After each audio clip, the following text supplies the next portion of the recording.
আসসালামু আলাইকুম, শুভ দুপুর সবাইকে। চলছে বিরিয়ানি রান্না।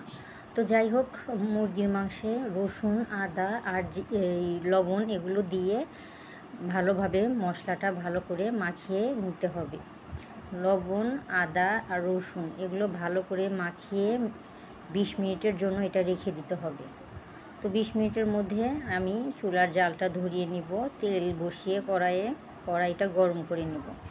তো যাই হোক, তেলটা গরম হয়ে গেছে। এর ভিতরে এখন আমি এগুলো ভাজতে শুরু করব। একটু লাল লাল করা করে না হলে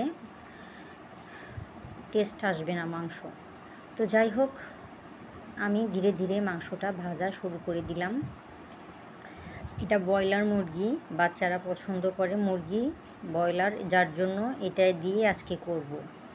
তো যাই হোক, মাংস আমার ভাজা হয়ে গেছে, দেখতেই পাচ্ছেন কিভাবে আমি ভেজে নিয়েছি। ঠিক এভাবেই ভেজে নেবেন। তো যাই হোক, ওই তেলেতেই পেঁয়াজ বেরেস্তা করে নিলাম। একদম লালও না, একদম কাঁচাও না, ঠিক মাঝামাঝি আঁচে রেখে পানি আর দুধ দিয়ে দিব। তো আমার হয়ে গেছে বেরেস্তা। এখন পানি আর দুধটা দিয়ে দিতে হবে।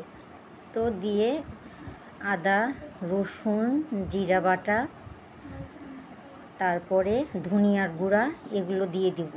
দেওয়ার পরে 1 চামচ ঘি দিয়ে দিব আর মুরগির মাংসগুলো দিয়ে দিব। দেওয়া হয়ে গেছে। তো এর মাঝে বিরিয়ানি মশলার প্যাকেট, সেটা আমি দিয়ে দিয়েছি, দেখাতে পারিনি, সরি। তো মিস্টেক হয়ে গেছে, ঘি আর বিরিয়ানি মশলাটা দেওয়া মিস্টেক হয়ে গেছে। তো দেখতেই পাচ্ছেন আমার হয়ে গেছে। এদিকে আমি চুলায় ডিম সিদ্ধ বসিয়ে দিলাম। তো দেখুন মাংস ম্যারিনেট আছে। এখন পোলাওর ভিতরে তেল আর ঘি, তেজপাতা, দারুচিনি, সাদা এলাচ, কালো এলাচ আর লবণ এগুলো দিয়ে আমি ভেজে নেব। ভাজা প্রায় শেষ। এখন পানি দিয়ে দিব। বলক আসা মাত্রই এখানে মাংসের সকল উপকরণ ছিল সেগুলো সম্পূর্ণ ঢেলে দিলাম।